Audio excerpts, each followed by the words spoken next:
Good morning વિદ્યાર્થી મિત્રો, ધોરણ 10ની અંદર આજે આપણે 9મો લેક્ચર ઓનલાઈન વિડીયો ચાલુ કરેલા છે એનો 9મો લેક્ચર જોઈએ.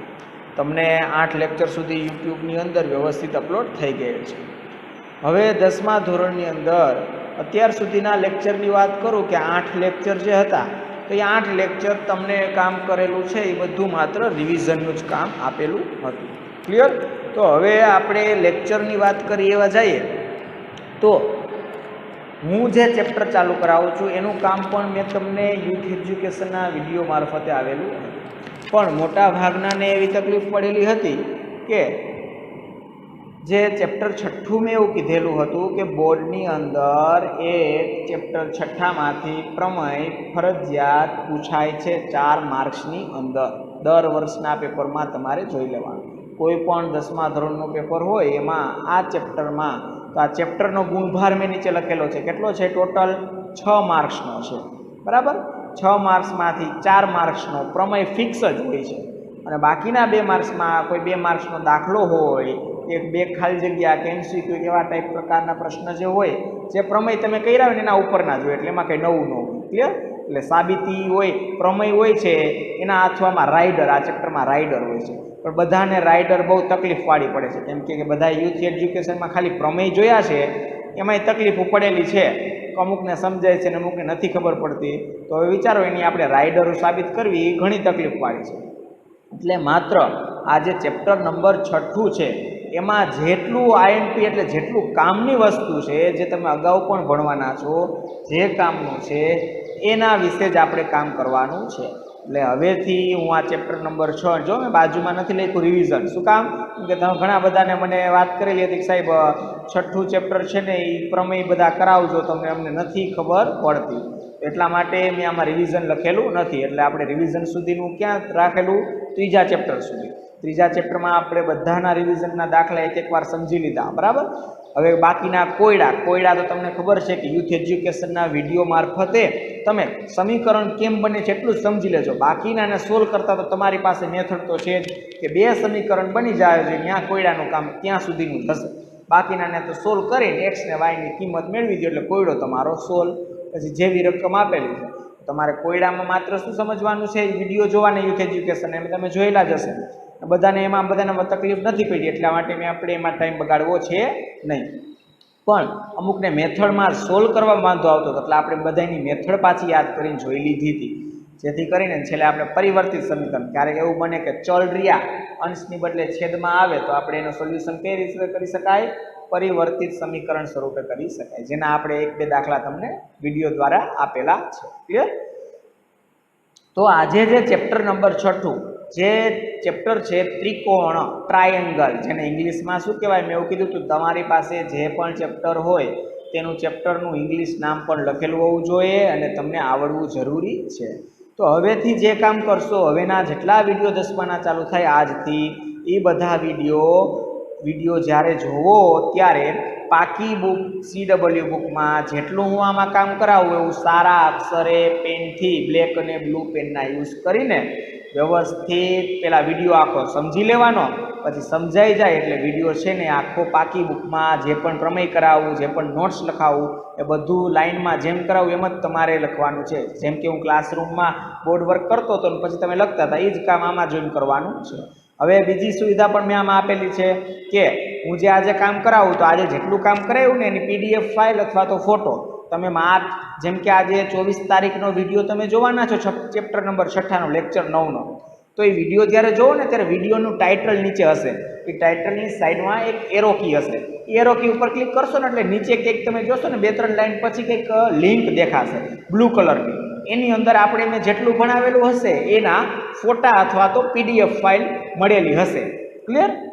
જેથી કરીને તમારે ત્યાંથી ડાઉનલોડ પણ ફોટા કે PDF ફાઇલ કરી શકશો અથવા આને ગમે તેટલું ઝૂમ કરવું હોય તો પણ ઝૂમ કરીને તમે લખી શકશો. ડાઉનલોડ કરેલું હોય એટલે તમારા મોબાઈલમાં સેવ થઈ જાય. એનામાંથી જોઈને પછી તમે વ્યવસ્થિત કદાચ ચાલુ વિડીયોમાં કોઈને બુક્સ બનાવવામાં તકલીફ પડતી હોય તો એ PDF ફાઇલ કે ફોટો ડાઉનલોડ કરીને ફોટાને તો પછી બદલવાનો નથી એટલે એને જોઈને વ્યવસ્થિત બુક્સ બનાવવાનું ચાલુ કરી દેવાનું છે. આજના લેક્ચરથી જે પણ કંઈ કામ કરીએ તે દરેક 10મા ધોરણના વિદ્યાર્થીઓએ પાકી બુકમાં નવા પેજમાં નવું ચેપ્ટર કરીને વ્યવસ્થિત કામ કરવાનું રહેશે.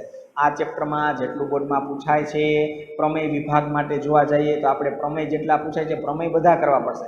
કદાચ બોર્ડમાં એવું પણ ઘણીવાર બનેલું છે, પ્રમેય તો હોય જ પણ એના અથવામાં તમને રાઇડર પૂછેલી હોય. હવે તમને ખબર છે કે પ્રમેય રહ્યો એ તકલીફ પડી જાય, તો રાઇડરમાં તો બહુ તકલીફ પડે.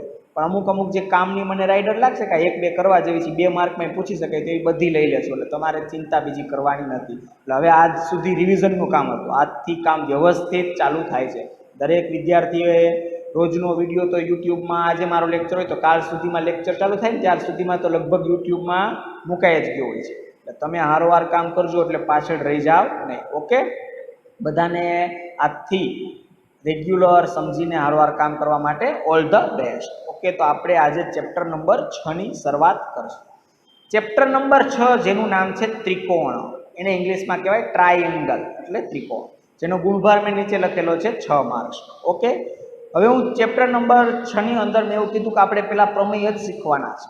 તો આપણે બધા સેલા પ્રમેય લાગે તમને તકલીફ ન પડે યાદ રખાવું એના માટે અમુક પોઈન્ટ છે તેના વિશે નોટ્સ કરી લેશું. તો અમુક પોઈન્ટ નોટ્સ કરવા માટે હું આજે વાત કરું તો તમારે ચેપ્ટર નંબર 6ની અંદર 2 પોઈન્ટ છે. તો ચાલો પહેલો પોઈન્ટની વાત કરું ને તો એકરૂપ. શેની વાત કરું છું? એકરૂપ. એકરૂપ આકૃતિ કોને કહેવાય? એકરૂપ આકૃતિ. ચાલો આપણે છઠ્ઠા ચેપ્ટરની અંદર પેલા પોઈન્ટની વાત કરીશું. એકરૂપ આકૃતિ એટલે શું? તો ખાસ કરીને સમજવામાં ધ્યાન આપજો. એકરૂપ આકૃતિ ચાલો જોઈએ કે જે કોઈ 2 આકૃતિ લેશો તમે, તો જે 2 આકૃતિઓના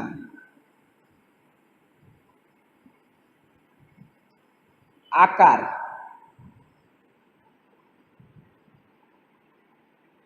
અને કદ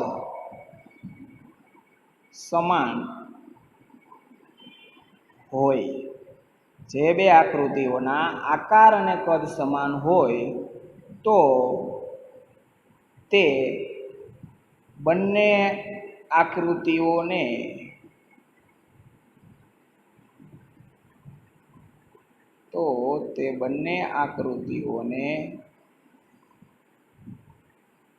કેવી કહેવાય છે? એકરૂપ આકૃતિઓ કહેવાય છે. શું મેં વાત કરેલી કે જે 2 આકૃતિઓના આકાર અને કદ સમાન હોય તો તે બંને આકૃતિઓને કેવી આકૃતિ કહેવાય છે? એકરૂપ આકૃતિઓ. આ પહેલો ટોપિક છે આ ચેપ્ટરમાં શીખવા માટે, એકરૂપ આકૃતિઓ.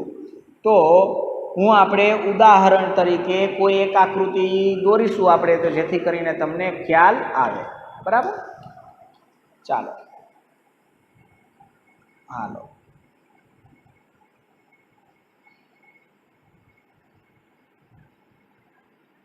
બે આકૃતિ છે. તો અમે પહેલી આકૃતિ દોરી, સાઈડમાં બીજી આકૃતિ દોરી. ક્લિયર? આમાં દોરવામાં તો આ ડાળું થયું, માપીને દોરેલી હોય નહીં. પણ હવે હું અહીં લખી દઉં છું. આ બધા એકમાં પણ લખું છું કેમ કે આમાં સમાય નહીં, સ્કેચ પેન થોડી મોટી છે. આ બધા ખૂણા 60ના છે. ક્લિયર? તો આ 60ના ખૂણા હોય એ ત્રિકોણને કેવો કે ત્રિકોણ કહેવાય? સમભુજ ત્રિકોણ. બીજું નામ કેવું હોય તો સમબાજુ ત્રિકોણ. ક્લિયર? બધી સમબાજુ, તો બધી બાજુના માપ પણ કેવા હોય? સરખા. અને બધા ખૂણા 60ના કીધા હોય તો એ સમબાજુ જ હોય, તો એ બધી બાજુના માપ પણ કેવા હશે? 60ના માપ હશે. ક્લિયર? તો ખાસ કરીને તમારે આ જે 60ના માપવાળો જે ત્રિકોણ છે, આ એમ કહો કે આ સમબાજુ બંને ત્રિકોણ છે એકરૂપ કહેવાય કે નહીં? તો હા, જોઈ લો. 2 આકૃતિઓના આકાર એ કેવા છે? એક સરખા ત્રિકોણ. બરાબર? અને કદ એટલે બાજુ ખૂણા. તો આને બાજુ અને ખૂણા કેવા છે? સરખા. હું જેમ કે એમ કહું કે આને 5 સેમી છે, આ બધાય 5 છે. આ 5 છે, 5 છે, આ બધા ખૂણાય 60 છે, તો આ આકૃતિ કઈ થાય? એકરૂપ. ક્લિયર? બીજી કોઈ આપણે આકૃતિ ડ્રો કરીએ, એને જરાક જોઈ લઈએ. બરાબર, મેં કોઈ કામ વાત કરેલી, આ સર્કલ દોર્યું, આ બીજું સર્કલ દોર્યું. હું એમ કહું કે આ સર્કલ દોર્યું મેં કેટલા સેમીનું દોર્યું છે? સર્કલની આ કંઈક સર્કલનું કેન્દ્ર છે આ બે બાજુ. હું એમ કહું કે આ 2 સેમીનું સર્કલ છે. ચાલો 2 સેમી, આ 2 સેમીનું સર્કલ છે. ઓકે, હવે જોવો જોઈએ, જે બે આકૃતિઓના આકાર અને કદ સમાન હોય, તો આપણે આ આકૃતિમાં ઉદાહરણમાં જોઈએ, આકાર એ ગોળ દેખાય છે, હાલો બે ના છે. હવે કદ માપવું પડશે ખાસ. કદ એટલે કેવડું પરિમાણ ધરાવે છે. આ 2 સેમીનું વર્તુળ દોરેલું છે, તો આમાં મેં લખેલું છે આ કેટલાનું દોરેલું છે? 2 સેમીનું. તો બેયનું આકારે સમાન છે અને કદે સમાન છે, તો આ બંને આકૃતિને એકબીજાની એકરૂપ આકૃતિઓ કહેવાય છે. હવે ખાસ કરીને એક પોઈન્ટ લખજો, એકરૂપ આકૃતિની પૂછે, હું એમ કહું, ચાલો અહીંયા હું નામ બદલાવી દઉં તમને, એટલે ખબર પડી જાય. એબીસી આપેલું છે ને, ત્યાં હું થોડુંક ચેન્જીસ કરી દઉં તમને, એટલે તમને ખબર પડી જાય. એકને એક આકૃતિ નથી આવી, અહીંયા પી, અહીંયા ક્યુ અને અહીંયા આર, નામ બદલાવી દીધા. હવે એમ કહું કે આ બંને આકૃતિઓ એકરૂપ આકૃતિઓ છે, એબીસી ત્રિકોણ અને પીક્યુઆર ત્રિકોણ એકરૂપ છે, તો એને સંકેતમાં કેમ લખાય? તો આમ લખાય, ત્રિકોણનો સંકેત પેલા એબીસી કેપિટલમાં લખવાનું, એબીસી. હવે તમને શું કહેવામાં આવે છે? એકરૂપ છે. તો એકરૂપ એટલે બે બરાબરની નીચે નીચાની ઉપર આવો ટ, આડો ટ. ક્લિયર? આ સંકેતને કહેવાય એકરૂપ. હવે બીજા જે છે કઈ આકૃતિ, એનું નામ લખવાનું, ત્રિકોણ PQR છે. ક્લિયર? તો મારે જો આપણું ચેપ્ટર ત્રિકોણ છે, એટલે ત્રિકોણની એક આકૃતિ તો તમને બતાવેલી જ છે. તો આ બે ઉદાહરણની અંદર હવે બધાને ખબર પડી ગઈ હશે કે જે બે આકૃતિઓના શું છે, આકારે અને કદ બંને એક સરખા હોય, તો તે બંને આકૃતિઓને એકબીજાની શું કહેવાય છે? એકરૂપ આકૃતિઓ કહેવાય છે. હવે આ ચેપ્ટરનો બીજો એક અગત્યનો પોઈન્ટ, અગત્યની ડેફિનેશનની વાત કરીશું આપણે, તો આપણે બીજી કોઈ ડેફિનેશન લઈ લેશું જે આ ચેપ્ટરમાં ઉપયોગી સૌથી વધારે થશે. એનું નામ છે સમરૂપ. તમે વિડીયો જોયેલા હશે, વિડીયોમાં પ્રમેય પાકા કરેલા હશે, તો એની અંદર તમને આવો શબ્દ સંભળાયેલો હશે. સમરૂપ આકૃતિ કોને કહેવાય? મારા ખ્યાલથી બધાને એકરૂપ આકૃતિઓ વિશે આ બે ઉદાહરણમાં ક્લિયર થઈ ગયું છે. ચાલો, સમરૂપ આકૃતિઓ કોને કહેશું આપણે? તો સમરૂપ આકૃતિઓ એટલે કે શું? તો એકરૂપ તો બધાને ક્લિયર થઈ ગઈ, તો સમરૂપનું જોઈએ. જો તો એના વિશે લખીએ, જે બે આકૃતિઓના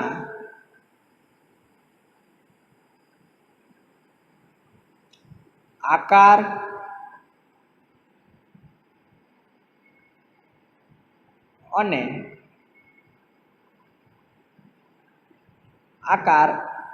અને કદ માટે, આમાં આકાર અને કદ જ હતું, પણ આમાં આકાર અને કદ માટે શું ધ્યાન રાખવાનું છે?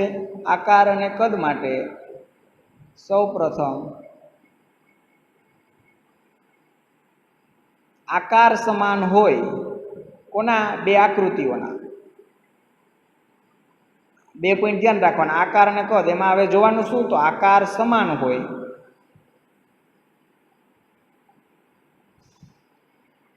પરંતુ કદ છે એ સમાન હોય તેવું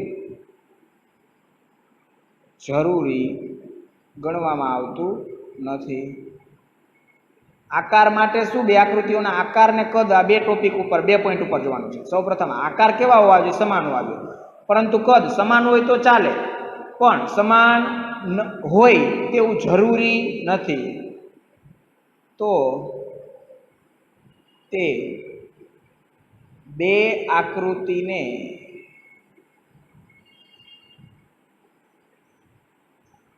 એકબીજાની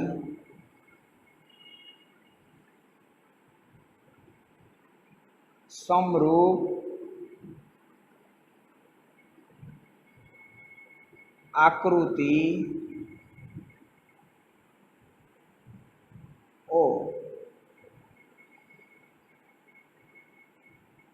કહેવાય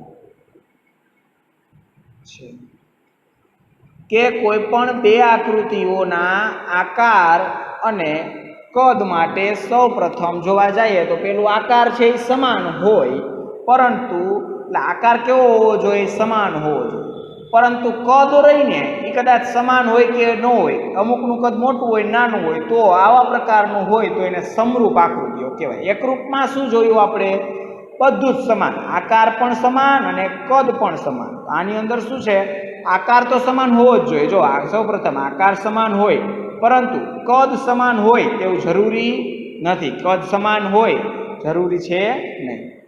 તો તે બે આકૃતિને એકબીજાની સમરૂપ આકૃતિઓ કહેવાય છે. ક્લિયર?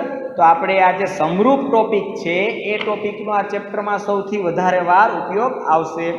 ક્લિયર? હવે હું એમ કહું કે આપણે સમરૂપ આકૃતિઓની વાત કરીએ તો આપણે તેના ઉદાહરણ લઈ લેશું. ક્લિયર? અને પછી આપણે એના અમુક પોઈન્ટ સમજાવશું.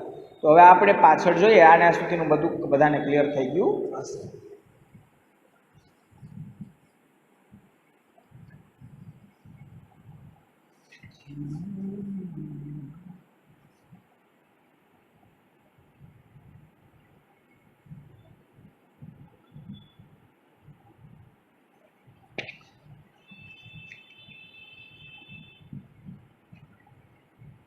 બધાને તકલીફ ન પડે એના માટે વ્યવસ્થિત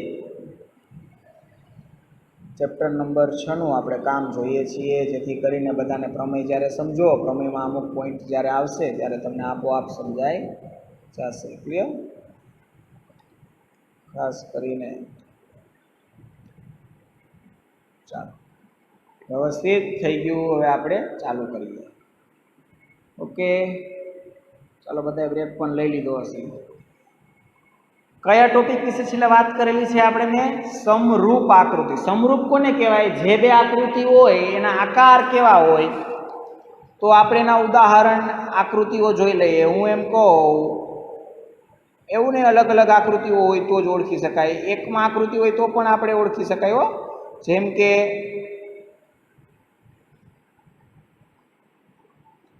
આ બંને આકૃતિઓ છે, બંને આકૃતિઓ દેખાતા ચોરસ લાગે છે.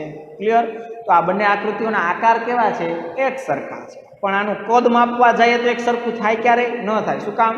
દેખાતા જ ખબર પડી જાય છે કે ઓલું મોટું ચોરસ છે ને અંદર જે છે એ નાનું ચોરસ છે. ક્લિયર? હવે મારે આ તો ભેગું થયું. હવે હું કંઈક આવી રીતે કામ કરું. બીજું ઉદાહરણ આપું. આ ત્રિકોણ છે, આવો ત્રિકોણ. તો આ એ, આ બી ને આ સી, અહીંયા નામ આપું પી, અહીંયા ક્યુ ને અહીંયા આર. તો જુઓ આ બે ત્રિકોણ છે. આ બે ત્રિકોણ વિશે તમે શું કહી શકો? આ બંને ત્રિકોણો જે છે એકબીજાના એકરૂપ છે કે સમરૂપ? તો તમને આ ગુજરાતીમાં એની ડેફિનેશન મેં તમને બેઝિક ક્લિયર કરાવ્યું. હવે ખબર પડી જાય. હવે આકૃતિ આવી આપીને કહું કે આ બંને આકૃતિ જે છે તે ત્રિકોણ, એના ઉપરથી જોઈને તમે કહો કે આ બંને આકૃતિઓ એકબીજાની એકરૂપ થાય કે સમરૂપ. તો ત્રિકોણ જોતા ખબર પડી ગઈ કે આ બંને ત્રિકોણ જ છે, એટલે આકાર કેવા છે? ત્રિકોણના જ છે, સરખા જ છે, ત્રણ ખૂણાવાળા અને ત્રણ બાજુવાળા. હવે કદ જોવાનું, કદ સરખા છે કે નહીં? ના, કદ સરખા છે નહીં. એક નાનો ત્રિકોણ છે ને એક મોટો ત્રિકોણ છે, તો આ બંને ત્રિકોણો એકબીજાને સમરૂપ કહેવાય, એકરૂપ કહેવાય નહીં. હવે મારે આ બંને ત્રિકોણોને સંકેતમાં લખવું હોય સમરૂપને, તો ખાસ ધ્યાન રાખજો. સમરૂપનો સંકેત લખાવું છું. પેલા ત્રિકોણની નિશાની, આપણું ચેપ્ટર ત્રિકોણ માટે છે એટલે ત્રિકોણના સંકેત આવડવા જોઈએ. આ પેલા ત્રિકોણનું નામ એબીસી. હવે કયું છે આ? એકરૂપ હોત તો ખબર પડી ગઈ, બરાબરની નિશાનીને ઉપર આડો ટ. હવે આ સમરૂપ છે તો ખાલી ટ. આને સમરૂપ નિશાની વચાય. શું વચાય? સમરૂપ. ત્રિકોણ પી ક્યુ આર છે. ક્લિયર?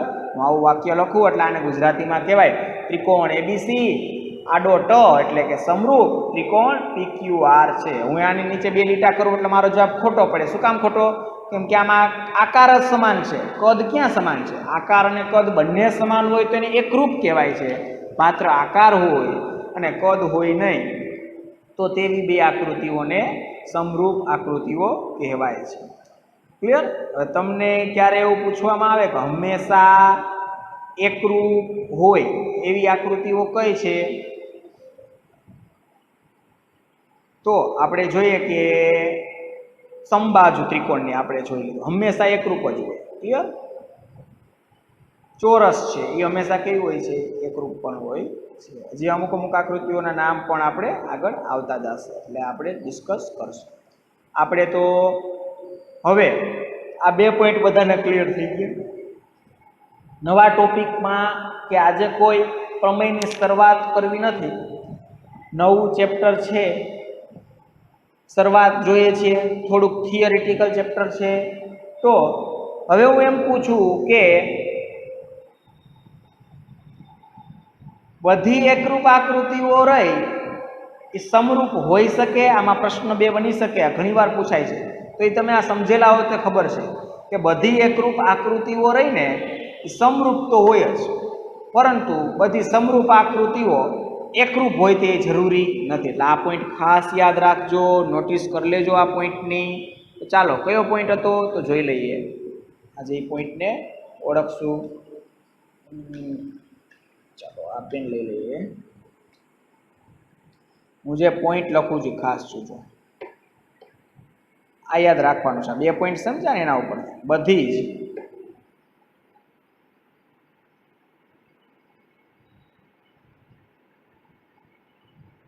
એકરૂપ આકૃતિઓ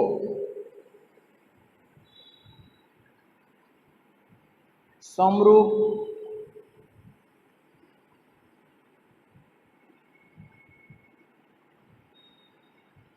આકૃતિઓ છે,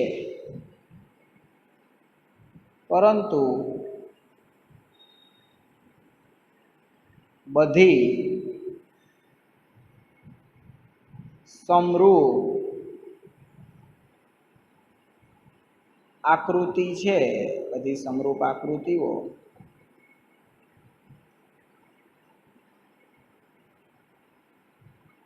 એકરૂપ હોય તે જરૂરી નથી. આ પોઈન્ટને ખાસ યાદ રાખજો. ઘણીવાર પ્રશ્ન પૂછાણો છે આમાં MCQ ટાઈપમાં, કે ખરા ખોટામાં ઘણીવાર પૂછાઈ ગયો છે. બધી જ એકરૂપ આકૃતિઓ હોય સમરૂપ આકૃતિઓ કહેવાય? હા, એકરૂપ હોય તો કહેવાય જ ને સમરૂપ, કેમ કે એનું બધું સરખું જ હોય. બરાબર? એકરૂપ છે એ સમરૂપ કહેવાય. પણ જેમ કે આ સમરૂપ છે કે આકાર સરખા છે પણ કદ સરખા નથી, તો સમરૂપ છે પણ એકરૂપ થઈ નહીં. એકરૂપ છે એ તો સમરૂપ થવાની જ છે. પહેલી ખબર? કેમ કે એની પાસે તો બંને જે કન્ડિશન છે એ બંને સેટિસ્ફાઈડ કરે છે, બંને સરખા છે, આકાર પણ સરખા છે અને તેના કદ પણ સરખા છે. એટલે ખાસ આ પોઈન્ટ યાદ રાખજો. બધી જ એકરૂપ આકૃતિઓ છે એ સમરૂપ આકૃતિઓ થાય તો સાચું, પણ બધી સમરૂપ આકૃતિ એ એકરૂપ હોય તે જરૂરી નથી. બરાબર? કે આપણે કહી ન શકીએ કે બધી સમરૂપ છે એ એકરૂપ જ હોય. આ રીતે ઉદાહરણ આપ્યું, તમે ઉપર જ આકૃતિ જોઈ શકો. આ સમરૂપ તો છે જ, આ સમરૂપ છે પણ એકરૂપ નથી. કારણ શું? કેમ કે આ બંને આકૃતિઓના આકાર સરખા છે પરંતુ કદ સમાન નથી. એકરૂપ બનવા માટે શું હોવું જરૂરી છે? આકાર અને કદ બંને સરખા હોઈએ તો જ બંને આકૃતિઓ એકબીજાની એકરૂપ આકૃતિઓ કહી શકાય. ક્લિયર? તો આપણે લેક્ચરની અંદર એવું જોયેલું કે શું વાત કરેલી આપણે અત્યાર સુધી કે બધી જ એકરૂપ આકૃતિઓ છે સમરૂપ આકૃતિઓ તો થાય જ, પરંતુ બધું સમરૂપ આકૃતિઓ એકરૂપ આકૃતિઓ હોય તે જરૂરી નથી. ખાસ ખરા ખોટાની અંદર આ પ્રશ્ન પૂછાયો છે. તમને વાત કરેલી છે, તમને એવું કહે કે સમરૂપ એકરૂપ આકૃતિઓ હંમેશા કોઈ પણ એકરૂપ આકૃતિઓ છે એનું ઉદાહરણ આપો જે હંમેશા એકરૂપ જ થતી હોય, તો કઈ દઈ શકાય? આપ ચોક્કસ દેવું હોય તો કે સમબાજુ ત્રિકોણ અને સમબાજુ ચતુષ્કોણ પણ કહી શકાય. ક્લિયર? તો આપણે આને શું કહી શકાય? હંમેશા એકરૂપ થતી હોય. કારણ કે હું 2 આકૃતિની વાત કરું કે 2 સમબાજુ ત્રિકોણ દોરો, તો હું જેની વાત કરું છું કે 5 સેમીનો દોરો, તો એ 5 સેમીના ત્રિકોણ જે છે એ એકરૂપ જ હોઈ શકે. શું કામ? કેમ કે આપણે 2 ત્રિકોણ દોરેલા છે તો 2 ત્રિકોણને આ ખૂણાઓના માપ અને ખૂણાઓના માપ 60 એટલે બાજુના માપ પણ કેવા થાય? સરખા. તો સમબાજુમાં બધી બાજુઓના માપ અને બધા જ ખૂણાઓના માપ કેવા હોય છે? એક સરખા હોય છે. ક્લિયર? તો આપણે સૌથી પહેલાં કે હું એમ વાત કરીશ, સ્વાધ્યાય જો આપણે શરૂ કરીએ પ્રમેય, તો પ્રમેય પહેલાં સ્વાધ્યાય છે કે આપણે આના બે ટોપિક વિશે કંઈક સમજેલા છીએ, તો એના વિશે આપણે સ્વાધ્યાયના થોડાક દાખલા જોઈ લઈએ. તો સ્વાધ્યાયના દાખલા જોવા માટે આપણે ચાલો બધા વર્તુળ સ્વાધ્યાય 6.1ની હું વાત કરું, જે સ્વાધ્યાય 6.1 છે તેની અંદર આપણે વાત કરશું. તો આપણે સ્વાધ્યાય 6.1 જોઈ લઈશું, જેમાં બહુ નાનો ટોપિક જ છે જે આના લાગુ પડે છે. આ બધાને સમજાઈ ગયું હશે. સ્વાધ્યાય 6.1ની શરૂઆત આપણે કરીશું. તમારે ટેક્સ્ટ બુક્સની અંદરથી ખાલી જગ્યા છે તો ખાલી જગ્યા આખી લખીશ નહીં, પણ હું બોલીશ જેથી કરીને તમે સમજી શકો. આપણે એનો જવાબ જ જે છે એ માત્ર લખશું. તો તમારે તો આખું વ્યવસ્થિત રીતે જેટલું કામ કરાવવું, ટેક્સ્ટ બુકમાંથી આખી સૂચના, ખાલી જગ્યા અને એના જવાબ એમ લખવાનું રહેશે. ચાલો એનો પહેલો પ્રશ્ન એવો છે કે બધા વર્તુળો ખાલી જગ્યા છે. આ સ્વાધ્યાય છે 103 નંબરના પેજ પર આવેલું છે કે બધા વર્તુળો છે તો એક ખાલી જગ્યા છે, અને કાઉન્સમાં ઓપ્શન આપેલા છે કે સમરૂપ અને એકરૂપ. બધા વર્તુળો રહ્યા એકરૂપ કહેવાય કે સમરૂપ? શું કામ? વર્તુળ દોરી તો દેખાશે તો વર્તુળ જ, પણ બધા વર્તુળો, બધા એટલે ગમે તે વર્તુળો, 5 ત્રિજ્યા 2 ત્રિજ્યા, તો અહીંયા ખાલી 2 બોલ્યો ત્યાં જ તમારું ના બદલાઈ ગયું કદ. તો અમે બધા વર્તુળો કેવા હોય? સમરૂપ. એકરૂપ થાય નહીં. વર્તુળને આપણે બધાને ન કહી શકાય એકરૂપ. બધા ચોરસો કેવા છે? બધા ચોરસની વાત કરીએ તો ચોરસમાં પણ તમને કહી શકો ને કે ભાઈ એક ચોરસ આપેલું છે, ચોરસના બધા ખૂણાઓના માપ કેવા હોય? એક સરખા, 90 ડિગ્રી. પણ ચોરસ એમ કહું કે બાજુનું માપ 10 સેમી છે, એટલું 12, તો બધા ચોરસની વાત કરે છે તો એ કેવા થાય? સમરૂપ જ થાય, એકરૂપ થાય નહીં. તો બીજી ખાલી જગ્યામાં શું આવશે? સમરૂપ જવાબ આવશે. ઓકે. હવે ત્રીજી ખાલી જગ્યા એવી છે, બધા ખાલી જગ્યા ત્રિકોણો સમરૂપ છે. કેવા બધા ત્રિકોણો સમરૂપ છે? તો બધા ત્રિકોણો રહ્યા તે સમબાજુ ત્રિકોણ સમરૂપ હોય. સમરૂપ છે તેની વાત કરું છું. આપણે ટોપિકમાં મેં અગાઉ આ ખાલી જગ્યા પહેલાં વાત કરેલી, એમાં સેજ ચેન્જ થઈ ગયું એકરૂપ ને સમરૂપ. ઓકે. પણ આ ખાલી જગ્યામાં તમે સમજો છો એમાં તમને ક્લિયર કરાવી દઉં, એટલે તમારું ટેક્સ્ટ બુક છે એમાં ક્લિયર થઈ જશે. સમબાજુ. શું કામ સમબાજુ? ઓપ્શન તો એવો આપેલો છે સમજવી બાજુ અને સમબાજુ. તો કેવા ત્રિકોણો સમરૂપ થાય? સમજવી બાજુ થાય નહીં. સમબાજુ રહ્યા સમરૂપ થાય. કારણ શું? કે સમબાજુની વાત કરું તો આકાર કેવો હોય? બધાનો એક સરખો હોય, પણ કદ એક સરખું હોતું નથી. ક્લિયર? હવે ચોથા નંબરની ખાલી જગ્યા જોઈએ કે જો બે બહુકોણના અનુરૂપ ખૂણાઓ ખાલી જગ્યા હોય અને તેમની અનુરૂપ બાજુઓ ખાલી જગ્યા હોય તો સમાન સંખ્યાની બાજુવાળા બે બહુકોણો સમરૂપ છે. ક્લિયર? બહુકોણની અંદર બહુકોણ એટલે શું પેલા એ સમજાવો. બહુકોણની અંદર સમાવેશ ક્યાંથી ચાલુ થાય? જે કોઈ પણ આકૃતિને 3 કે 3 કરતાં વધારે ખૂણાઓ દ્વારા જે આકૃતિઓ બનેલી છે તે આકૃતિઓને બહુકોણ કહેવામાં આવે છે. શું કીધું? બહુકોણ એટલે જે આકૃતિઓ 3 કે 3 કરતાં વધારે ખૂણાઓ દ્વારા બને છે તે આકૃતિઓને બહુકોણ કહેવાય છે. ત્રિકોણ રહ્યો એને કેટલા ખૂણા? 3, તો એને બહુકોણમાં સમાવી શકાય. ચતુષ્કોણ એ બહુકોણમાં આવે. પંચકોણ, ષષ્ઠકોણ, સપ્તકોણ, આ બધાને બહુકોણમાં કહેવાય. તો બે બહુકોણના અનુરૂપ ખૂણાઓ. હવે આ ચોથી ખાલી જગ્યા છે ને એની અંદર તમારે એક પ્રમેય આવે છે, જે પ્રમેયનું સ્ટેટમેન્ટ છે ને એના ઉપર આવે છે. તો ચાલો એ જોઈએ. બે બહુકોણના અનુરૂપ ખૂણાઓ કેવા હોય? અને બ એટલે બીજી ખાલી જગ્યાએ પૂછે તેમની અનુરૂપ બાજુઓ ખાલી જગ્યાઓ, અને ઓપ્શન આપેલું છે સમાન અને અલ્પવિરામ સમપ્રમાણ. આ બેમાંથી પહેલી ખાલી જગ્યામાં શું આવશે અને બીજી ખાલી જગ્યામાં શું આવશે?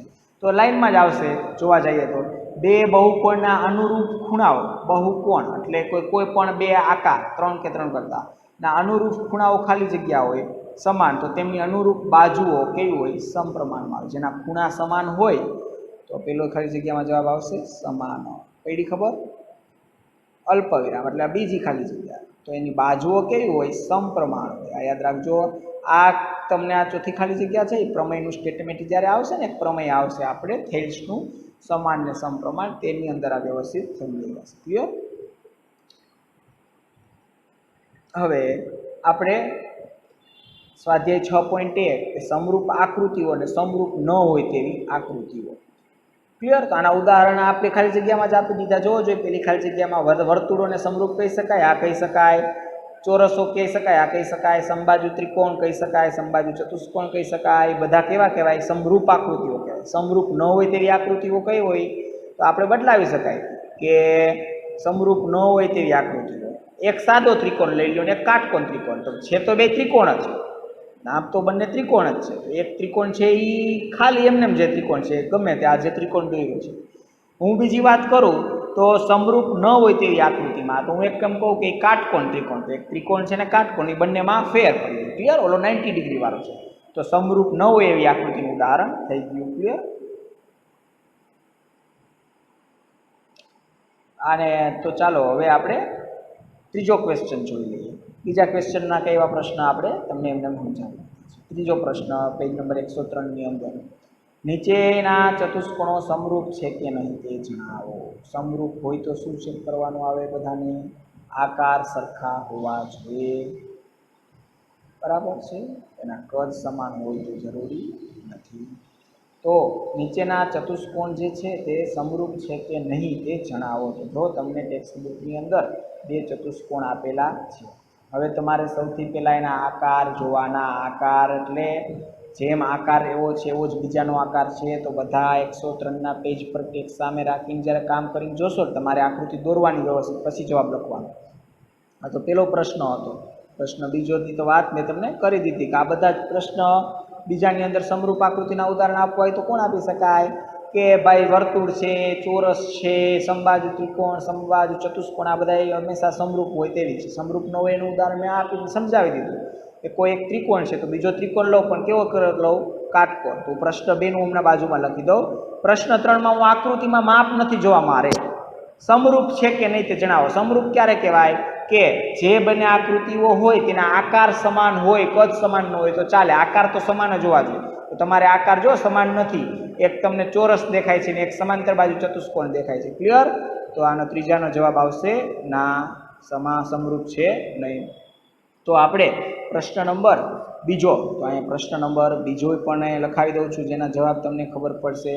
સમરૂપ આકૃતિઓ માટે તમને એવું કીધું હતું કે સમરૂપ આકૃતિઓ હોય એવા બે ઉદાહરણ આપો. તો આપણે બે આપીશું. મેં આપણે 4 આપી દીધા. બેની શું જરૂર છે?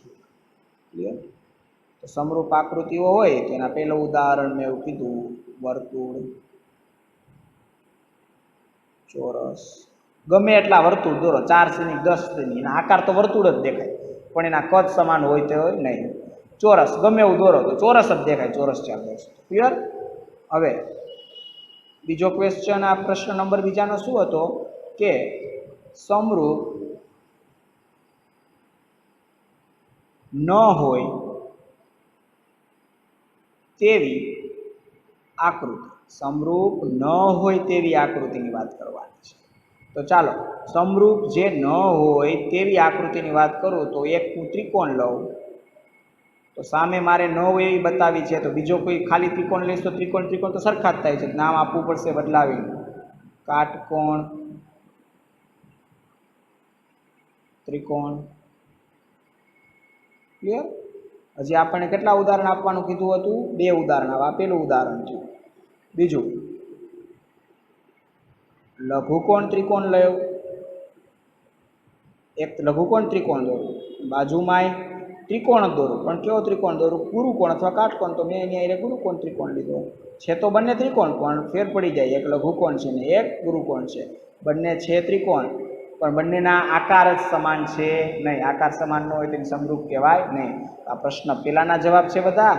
સ્વાધ્યાય 6.1 તમારે વ્યવસ્થિત રકમથી લખવાનું. આ પ્રશ્ન બીજો છે આખો, એમાંનો પહેલો ભાગ 2 ઉદાહરણ, આ બીજાના 2 ઉદાહરણ. પ્રશ્ન ત્રીજો આકૃતિ દોરીને જોતા જ ખબર પડી જશે. ના, આ તમને સ્વાધ્યાય 6.1 ક્યારે આવડે? કે જો સમરૂપ અને એકરૂપ ટોપિક બરાબર વ્યવસ્થિત સમજેલા છો તો આવડે. નિશાનીમાં કેમ લખાય ખાસ યાદ રાખજો સંજ્ઞામાં. તો આપણે નેક્સ્ટ લેક્ચરથી પ્રમેયની શરૂઆત કરશું. જે ચેપ્ટરની શરૂઆતમાં થોડુંક સમજવાનું હતું, સમરૂપ એકરૂપ એટલી ખબર હોય તો પ્રમેયમાં તકલીફ પડે ને. તો આપણે ટોપિક પૂરો કર્યો. સ્વાધ્યાય 6.1 પણ કમ્પ્લીટ પૂર્ણ થયું.